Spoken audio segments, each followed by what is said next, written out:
Nilitoa roho yangu nikapewa maumivu, nilipanda imani. Unaweza ukaniambia umepata wapi love bite? Mimi sina. Betrayal, usaliti.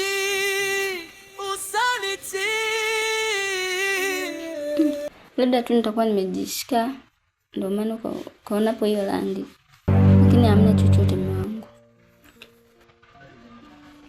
Unaona mimi mtoto mdogo? Baby, itakuwa labda unaniona mimi mtoto mdogo? Hapana. Kwa hiyo hapa nimejishika, sio? Kama mimi ni mpuuzi? Mimi ni kichasi ile alama kujishika na love bite? Hapana baby. Mke wangu, kuna kitu gani ambacho unakosa hapa ndani? Hapana mume wangu. Sasa nisaje uniambie ukweli. Kila kitu kipo.